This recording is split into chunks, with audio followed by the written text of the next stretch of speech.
Admiral Kyle Morrison stood in the control room of what looked like a normal mining station floating near Neptune.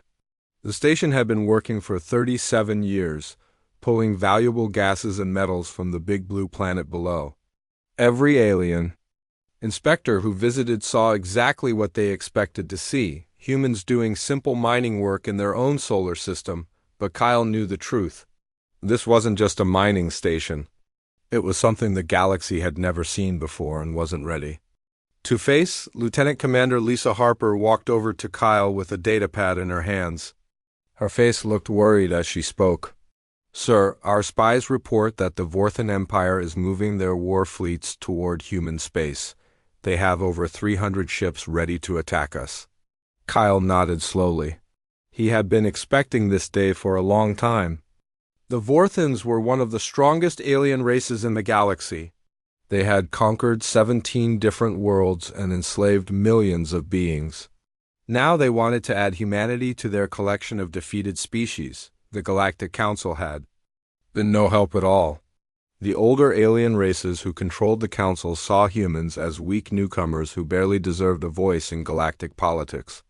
When the Vorthans demanded that humans pay tribute and give up their outer colonies, the Council had sided with the aliens. What none of them knew was that humanity had been preparing for this moment since they first met. Hostile aliens over 50 years ago. The mining platforms scattered throughout the solar system weren't what they appeared to be. They were hiding the greatest secret in human history. Dr. Amanda Foster entered the control room carrying her tablet. She was the chief engineer of a project so secret that only a few hundred humans knew it existed.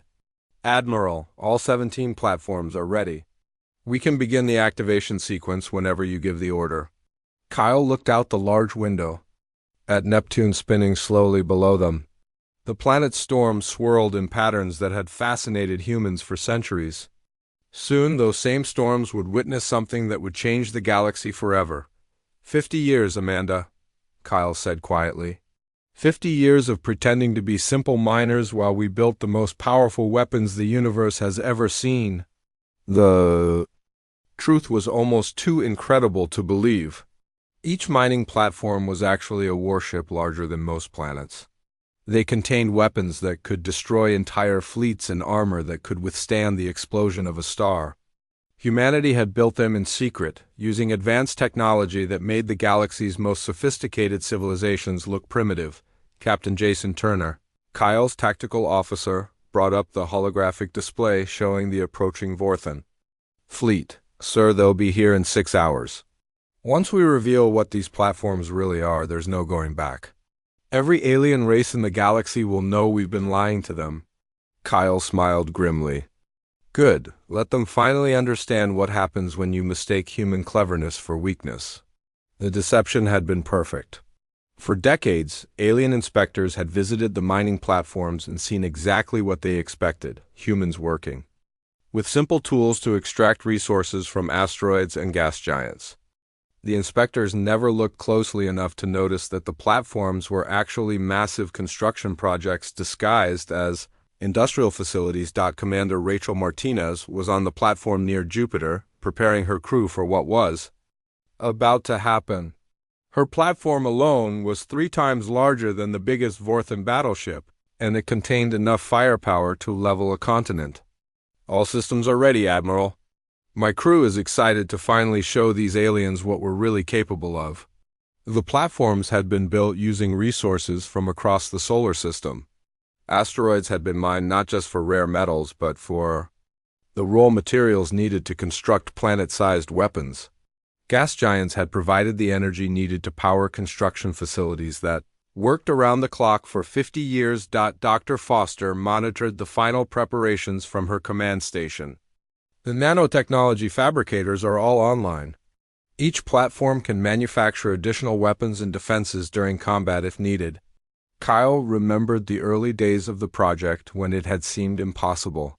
Building 17 planet-sized warships without anyone noticing required technology that didn't exist yet. Human scientists had worked in secret laboratories, developing revolutionary manufacturing techniques that could construct massive structures while appearing to do simple Mining work. The breakthrough had come when they discovered how to use self-replicating robots smaller than atoms. These tiny machines could take raw materials and build anything humans programmed them to create. The mining platforms weren't just hiding weapons. They were actually giant factories that had been constructing the weapons for decades, Lieutenant. Commander Harper coordinated with the other platforms throughout the solar system. Admiral, Platform Omega-12 near Saturn reports full readiness. Platform Omega-3 in the asteroid belt is also prepared for activation. Each platform was a marvel of human engineering. They contained not just weapons, but entire cities where human crews lived and worked. The platforms had their own food production systems, manufacturing facilities, and even entertainment areas. They were designed to operate independently for years if necessary, Captain. Turner studied the tactical information about the approaching Vorthan fleet. Sir, their commander is Zethkar, the one who conquered the Alterian homeworld. He's never lost a battle, Kyle nodded. He's about to learn that there's a first time for everything. The Vorthans had no idea what they were flying into. Their intelligence reports showed that humans had only a few small defense stations and some patrol ships. They expected to conquer the entire human species in a matter of hours. Dr. Foster checked the power levels on all 17 platforms. Admiral, the fusion reactors are operating at full capacity. We have enough energy to fight continuously for months if necessary. The platforms weren't just individual weapons. They were part of a network that could coordinate attacks across the entire solar system. Quantum communication systems allowed them to share information instantly, regardless of distance. When the battle began, the platforms would fight as one massive organism with 17 different bodies. Kyle looked around the control room at his crew.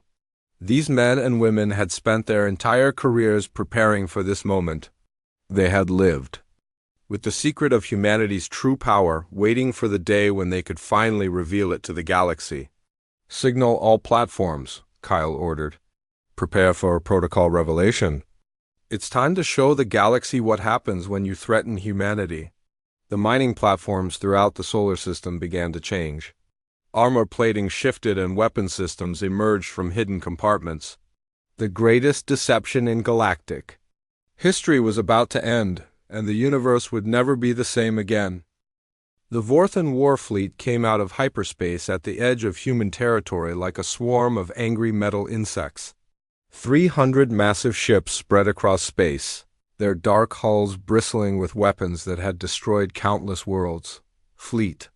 Commander Zethkar stood on the bridge of his flagship, looking at the tactical display with satisfaction. Look at this pathetic defense, Zethkar said to his officers, pointing at the screen. The humans have nothing but a few mining stations and some small patrol ships. This will be easier than conquering the Milari colonies. Zethkar had led the Vorthan Empire to victory in 17 different star systems. He had burned planets and enslaved entire species. The humans were just another weak race that would learn to serve their Vorthan masters on mining platform Omega-7. Admiral Kyle Morrison watched the approaching enemy fleet with calm eyes. He had been waiting for this moment for 50 years. Around him, his crew prepared for the greatest reveal in galactic history. Commander Harper, signal all platforms, Kyle ordered. Execute protocol revelation. Throughout the solar system, 17 mining platforms began to transform. What had looked like simple industrial facilities for decades suddenly came alive with deadly purpose. Massive armor plates shifted and moved, revealing weapon systems that had been hidden beneath fake mining equipment. The platform near Neptune, designated UES Titan, was the first to complete its transformation. Captain Rachel Martinez felt the huge engines come online for the first time in decades. Admiral, all systems are operational. We're ready to show these aliens what human engineering can accomplish. The UES Titan alone was 3 times larger than the biggest Vorthan battleship.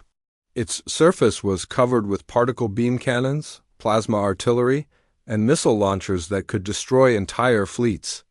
Energy shields strong enough to withstand a supernova explosion surrounded the Massive ship. Dr. Amanda Foster monitored the awakening of humanity's secret fleet from her control station. All platforms are responding perfectly. The transformation is proceeding exactly as planned. Each platform had been designed to hide its true nature completely. The mining equipment on the surface was real and functional, but it was just a thin layer covering weapon systems that defied imagination. Humans had spent 50 years building these monsters while the galaxy watched and saw nothing suspicious. Commander Zethkar's confidence began to crack as his sensors registered what was happening. What is this? Those aren't mining stations. They're warships. Impossible warships larger than anything in our fleet. The Vorthan tactical officer stared at his instruments in disbelief. Sir, the power readings are off the scale. These ships are generating more energy than our entire fleet combined. Captain Jason Turner coordinated the awakening of the human fleet from his position on the UES Titan. Admiral, Platform Omega-12 near Saturn is fully operational. Platform Omega-3 in the asteroid belt reports ready for combat. The truth was finally revealed. Humanity hadn't been peacefully mining for 50 years. They had been building the most powerful weapons the galaxy had ever seen, right under the noses of alien inspectors who thought they were watching primitive humans dig rocks out of asteroids. Lieutenant Commander Lisa Harper opened communication channels to the other platforms. Admiral, all 17 ships are ready for battle. We're receiving targeting data from the quantum communication network. The platforms weren't just individual weapons. They were part of a coordinated defense system that could share information instantly across the entire solar system. When one platform detected an enemy target, all 17 platforms knew about it immediately. Commander Zethkar watched his tactical display with growing horror. How is this possible? Our intelligence report said the humans had no significant military capabilities. The first human platform to fire was the UES Leviathan, positioned near Jupiter. Its main weapon was a particle beam cannon the size of a city. The beam struck the lead Vorthan battleship and completely vaporized it in less than a second. The Vorthan fleet tried to respond, but their weapons were like toys compared to human technology. Plasma bolts that could destroy mountains bounced harmlessly off the human ship's energy shields. Missiles that could crack planets were shot down by defense systems that moved faster than light. Dr. Foster watched the battle unfold with professional interest. The nanotechnology armor is performing perfectly. Enemy weapons are having no effect on our hull plating. Captain Martinez fired the main guns of the UES Titan at a formation of Vorthan cruisers. The weapons had been designed to crack open planets, so destroying spaceships was almost insultingly easy. 6 enemy ships disappeared in expanding clouds of superheated metal. The human platforms began to move, revealing another shocking truth. These weren't just stationary weapons, they were fully mobile warships capable of faster-than-light travel. The UES Titan accelerated toward the enemy fleet, its massive bulk moving with impossible grace. Commander Zethkar realized that his entire fleet was about to be destroyed. All ships retreat immediately. Send word to the Empire. The humans have been hiding weapons beyond our comprehension. But it was too late for most of the Vorthan fleet. The human platforms had surrounded them with coordinated precision.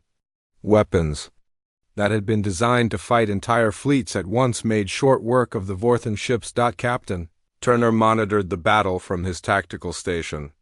Admiral, enemy fleet strength is down to 60% and falling rapidly. Their remaining ships are trying to escape. Kyle Morrison opened a communication channel to the surviving Vorthan ships. His voice was calm and steady as he spoke. This is Admiral Kyle Morrison of the Terra Defense Force. You have 30 seconds to begin your retreat, or we will demonstrate why humanity has remained peaceful for so long, not from weakness, but from mercy. The remaining Vorthan ships fled toward the edge of the solar system as fast as their engines could carry them. Commander Zethkar, the conqueror of 17 worlds, was running from a species he had thought was primitive and defenseless. Dr. Foster compiled the battle statistics. Admiral, we've destroyed 240 enemy ships. The remaining 60 are retreating at maximum speed. The battle was over in less than an hour. The mighty Vorthan fleet had been reduced to scattered survivors fleeing for their lives. The mining platforms that had seemed so harmless were revealed to be the most powerful weapons in the galaxy. Lieutenant Commander Harper coordinated the post-battle operations. Admiral, we're receiving surrender signals from 18 damaged Vorthan ships. They're requesting permission to leave human space. Kyle nodded approvingly. Grant their request. We're not conquerors, Lisa. We're protectors. Let them return home and tell their people what they've seen here. The transformation was complete. The galaxy's perception of humanity had changed forever in the space of one short battle. The species that had been dismissed as weak miners had revealed themselves to be the most advanced military power in known space. Captain Martinez secured her weapon systems as the last Vorthan ship disappeared into hyperspace. Admiral, all platforms are reporting successful mission completion. The enemy fleet has been neutralized. Kyle looked out at the debris field that had once been the pride of the Vorthan Empire. Signal all platforms to return to defensive positions. I have a feeling the galaxy is about to take a very different view of humanity. News of the Vorthan fleet's complete destruction spread across the galaxy faster than light itself. On hundreds of worlds, alien leaders watched the battle recordings in stunned silence. The humans, who had been dismissed as primitive miners for decades, had just annihilated the most feared military force in known space. The Galactic Council called an emergency session within hours of receiving the first reports. The great assembly hall on the neutral world of Centris Prime filled with representatives from every major civilization. The air buzzed with panic, confusion, and fear as delegates tried to understand what they had just witnessed. Ambassador Troy Williams walked into the council chamber with the same calm expression he had worn for 20 years of diplomatic service. The same human representative who had been ignored, interrupted, and condescended to by alien delegates now commanded the complete attention of every being in the room. The Vorthan Empire launched an unprovoked attack on human space. Troy said simply, his voice carrying clearly through the silent chamber. Their fleet was repelled using defensive measures that have been in place for decades. We seek no conflict with any member of the Galactic Council. Councillor Veltar of the Dracomari Syndicate rose from his seat, his 6 eyes wide with barely controlled terror. Defensive measures? You destroyed 300 warships with weapons that our scientists say should be impossible to build. Troy smiled politely, the same diplomatic smile he had used when these same aliens had voted to reduce human territory and force tribute payments. Our mining platforms were equipped with adequate protection systems. We've always believed in being prepared for emergencies. The chamber erupted in angry voices as dozens of species began shouting accusations. The Alterian Confederation demanded explanations. The hegemony of worlds called for immediate inspections of human space. The Crystalline Collective accused humanity of violating every treaty regarding military buildup on the UES Titan. Captain Rachel Martinez monitored the political chaos unfolding across the galaxy. Admiral, we're receiving over 200 diplomatic messages per hour. Some are demanding explanations, others are offering alliance proposals. Admiral Kyle Morrison reviewed the intelligence reports flowing in from across known space. The balance of power just shifted overnight, Rachel. Species that have ignored us for decades are suddenly very interested in human friendship. The recordings of the battle were being analyzed by every major power in the galaxy. Military experts stared at the footage in disbelief, trying to understand how the humans had built weapons that made their own fleets look like toys. Dr. Amanda Foster coordinated the response to thousands of technical questions from alien scientists.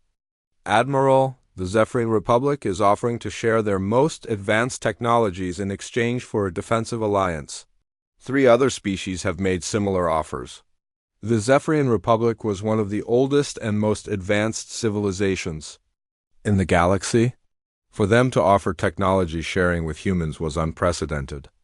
It showed how completely the galactic political landscape had changed. Lieutenant, Commander Lisa Harper analyzed the military movements across known space. Admiral, we're detecting emergency fleet mobilizations in 12 different star systems. The Corvani Union is pulling all their ships back to defensive positions. The alien species were reacting exactly as human strategists had predicted. Some were mobilizing their fleets out of fear, others were withdrawing to protect their homeworlds, and a few were desperately trying to establish better diplomatic relations with humanity. Captain Jason Turner studied the tactical implications of the galactic response. Sir, the Malari Confederation just announced that they're withdrawing their territorial claims against the Arcturus colonies. They're offering to return systems they conquered 5 years ago. The Malari had been one of the most aggressive expansionist powers in their sector. The fact that they were now offering to return conquered territory showed how drastically the political situation had changed. Troy Williams continued to address the Galactic Council with the same calm professionalism he had always displayed. Humanity has no desire for conquest or expansion. We built our defensive systems to protect our people, not to threaten others. Counselor Thexara of the Vorthan Empire stood to respond, her voice shaking with barely controlled rage. You call planet-sized weapons platforms defensive systems? You've hidden your true capabilities from this council for 50 years.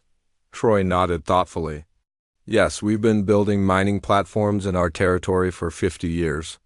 All properly registered with the appropriate authorities. If your inspectors failed to recognize what they were looking at, that's not our responsibility. The legal implications were staggering. Humanity had technically followed all the rules while building the most powerful military force in galactic history. Their lawyers had been as clever as their engineers on the UES Leviathan. Commander Jake Phillips monitored the reactions from the surviving Vorthan fleet. Admiral, the Vorthan ships that escaped are reporting back to their command. They're describing our weapons as impossible and beyond current understanding of physics. The Vorthans had been the galaxy's military superpower for over a century. Their acknowledgement that human weapons were beyond their comprehension sent shockwaves through every other species. Dr. Foster received updates from the intelligence networks throughout human space. Admiral, we're intercepting communications from the Drakmari Syndicate. They're discussing whether to offer tribute payments to ensure they remain on humanity's good side. The same species that had demanded tribute from humanity just months ago were now considering paying tribute to humans. The reversal was complete and devastating to their pride. Captain Martinez coordinated with the other platform commanders throughout the solar system. Admiral, Platform Omega-12 near Saturn is receiving requests for safe passage from merchant vessels. Word is spreading that human space is now the safest route through this sector. The economic implications were as significant as the military ones. Trade routes that had avoided human space for decades were now being redirected to take advantage of humanity's protective capabilities. Lieutenant Commander Harper analyzed the diplomatic communications. Admiral, we're receiving formal requests for protection from 6 different species. The Tory Republic wants to hire our platforms to defend their merchant convoys. Kyle Morrison watched the strategic displays showing the changing political landscape. 50 years of being underestimated, and now every species in the galaxy wants to be our friend or fears being our enemy. The transformation was remarkable. Species that had barely acknowledged human existence were now studying human culture, learning human languages, and desperately trying to understand what had made this young species so formidable. Troy Williams concluded his address to the Galactic Council. Humanity seeks peaceful coexistence with all species. We hope that the events of today will lead to a more stable and secure galaxy for everyone. As the council session ended, delegates rushed to send messages to their home governments. The galaxy would never be the same. The species that had been dismissed as primitive miners had revealed themselves to be the most advanced. Military power in known space, the age of Vorthan dominance was over. The age of human protection had begun, and the galaxy was still trying to understand what that meant for everyone's future. 3 months had passed since the destruction of the Vorthon fleet, and the galaxy still had no idea how deep humanity's preparations actually went.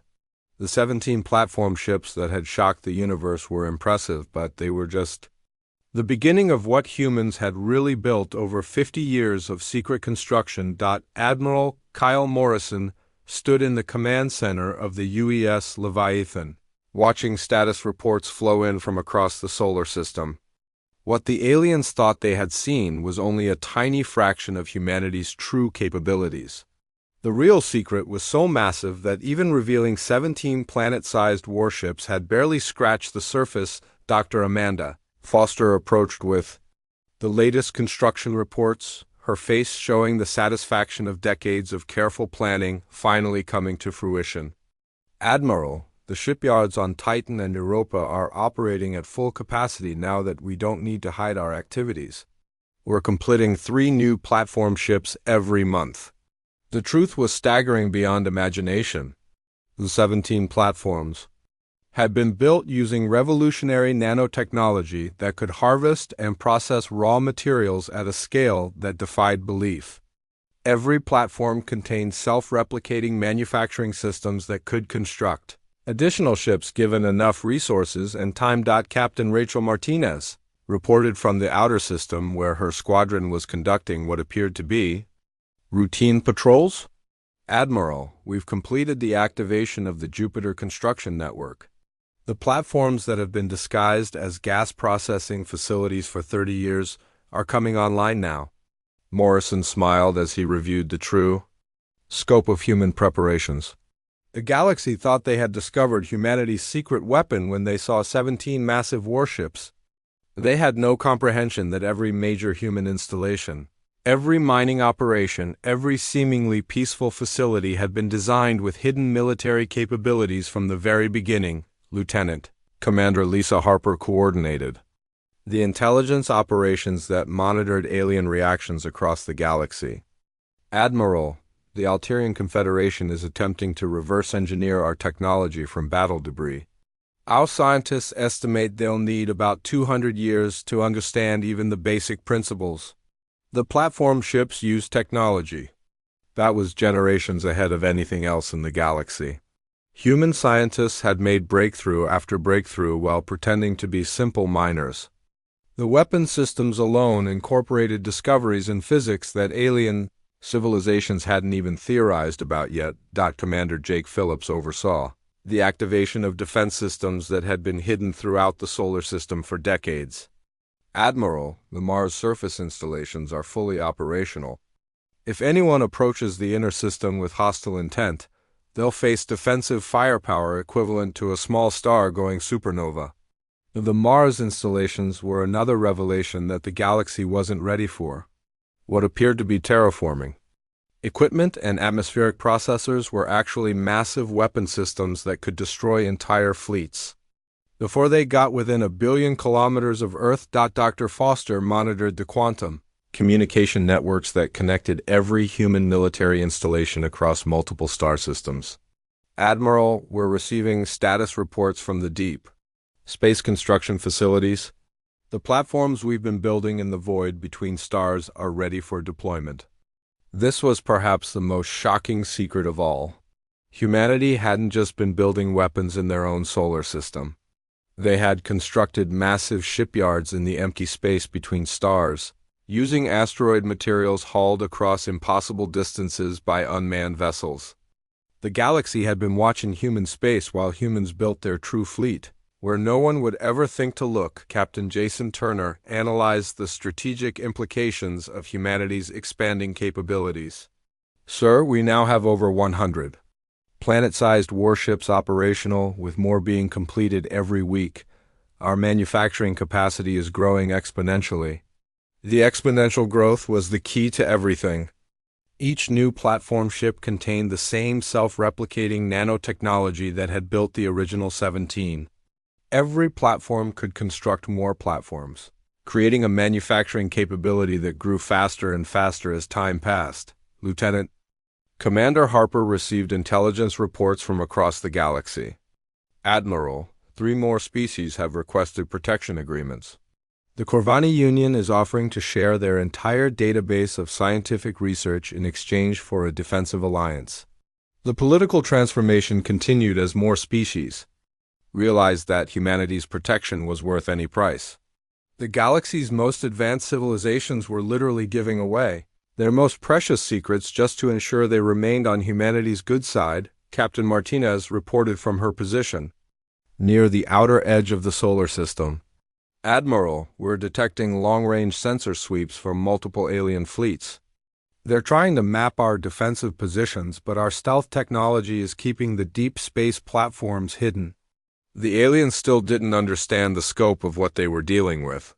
Their sensors could detect the obvious platforms near the planets, but the vast majority of human military assets remained completely invisible to their detection systems. Dr. Foster coordinated with the engineering teams scattered across dozens of hidden facilities. Admiral, the new quantum manufacturing systems are exceeding all projections.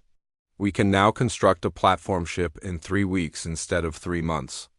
The manufacturing revolution was accelerating beyond even human expectations. Technologies that had taken decades to develop were now being refined and improved at an incredible pace. Each new platform incorporated advances that made it more powerful than the previous generation. Commander Phillips managed the integration of human technology across the growing fleet. Admiral, the new platforms are incorporating defensive shields that can withstand direct hits from supernovas. Our weapons can now crack open planets from the other side of a star system. The technological advances were so rapid that even humans were amazed by what they were achieving. The combination of unlimited resources, revolutionary manufacturing techniques, and exponential growth curves was producing capabilities that seemed almost magical. Captain Turner studied the latest intelligence about alien military buildups. Sir, the Zephyrian Republic is constructing their largest fleet in history, but our analysis shows it would still be completely outmatched by a single one of our platforms. The aliens were trying to respond to the human revelation, but they were fighting with yesterday's technology against tomorrow's capabilities. Every month that passed increased the gap between human and alien military power. Lieutenant Commander Harper coordinated with the deep space monitoring stations. Admiral, we're intercepting communications indicating that some species are considering surrendering preemptively rather than risk conflict with humanity. The psychological impact was as important as the military advantage. Species that had never been conquered were voluntarily submitting to human authority simply because they understood that resistance would be hopeless. Morrison reviewed the strategic overview displaying humanity's true strength across the galaxy. They now possessed hundreds of planet-sized warships, with thousands more under construction in facilities that spanned multiple star systems. The aliens had seen 17 platforms and thought they understood human power. They couldn't have been more wrong about the scale of what humanity had actually accomplished during 50 years of supposed peaceful mining. 1 year had passed since the galaxy learned the truth about human military power, and the universe had transformed beyond recognition. The Galactic Council now operated under completely different rules, with humanity holding permanent authority over all military decisions. Species that had once dominated galactic politics now sought human approval for the smallest territorial disputes. Ambassador Troy Williams stood before the reformed Galactic Council in chambers that had been redesigned to accommodate humanity's new status. The same aliens who had once dismissed his concerns now hung on every word he spoke, desperate to avoid saying anything that might displease their new protectors. The Terran Protection Accords have been signed by 63 species, Troy announced to the assembled delegates. Any act of aggression against a protected world will be met with immediate response from the human defense fleet. The transformation of galactic politics had been swift and absolute. Species that had spent centuries conquering their neighbors were now investing in peaceful development and scientific research. The simple reality that aggressive expansion had become militarily impossible had forced even the most warlike civilizations to find new purposes. Admiral Kyle Morrison now promoted to Supreme Commander of all human military forces, coordinated operations from the massive command ship UES Sovereign. The vessel was larger than most moons and served as the mobile headquarters for humanity's expanding peacekeeping operations across the galaxy. "Commander Harper, what's the status of the Outer Rim Patrol?" Morrison asked as he reviewed the holographic display showing human fleet positions across known space. Captain Lisa Harper, now commanding a squadron of 50 platform ships, reported from the Galactic Edge where human forces maintained order in previously lawless regions. "Sir, we've established permanent peace in the Andorian sector. 3 species that have been fighting for 200 years have agreed to our mediated settlement." The human fleet had grown to over 500 planet-sized warships, with new vessels being completed daily from shipyards that now operated openly throughout human space. The manufacturing revolution had reached the point where humans could construct entire fleets faster than most species could build single ships. Dr. Amanda Foster had been appointed as Director of Galactic Technology Development, overseeing programs that shared human innovations with peaceful species while ensuring that aggressive civilizations remained technologically disadvantaged. "Admiral, we've completed the defensive upgrades for the Tory Republic. Their worlds are now protected by shield systems that could withstand attacks from their former enemies. The technology sharing programs were carefully designed to reward peaceful behavior while maintaining human military superiority. Species that demonstrated commitment to non-aggression received access to advanced defensive systems and manufacturing techniques. Those that continued to harbor aggressive intentions found themselves falling further behind technologically. Captain Rachel Martinez commanded the first battle group, a formation of 100 platform ships that served as humanity's primary response force for major threats. "Admiral, the former Vorthan territories have been completely pacified. We've dismantled their military shipyards and converted them to civilian manufacturing facilities." The Vorthan Empire had been the most dramatic example of how completely the galaxy had changed. The species that had once terrorized 17 star systems was now focused entirely on rebuilding their civilization along peaceful lines. Their former military leaders worked as advisors to the Galactic Council, helping to prevent conflicts before they could escalate. Commander Jake Phillips managed the integration of alien species into the human protection network from his position on the Use Guardian. "Admiral, we have 40 new applications for protection status this month. The evaluation teams are processing them according to our peaceful development criteria." The protection applications had become a flood as word spread that human-protected worlds experienced unprecedented prosperity and security. Trade flourished under human protection. Scientific advancement accelerated with access to human technology. And conflicts became things of the past. Lieutenant Commander Jason Turner, now Captain Turner, oversaw the deep space monitoring networks that kept watch over the entire galaxy. "Sir, our sensor grids are detecting no military buildups anywhere in known space. The last holdout species appear to have abandoned their weapons development programs."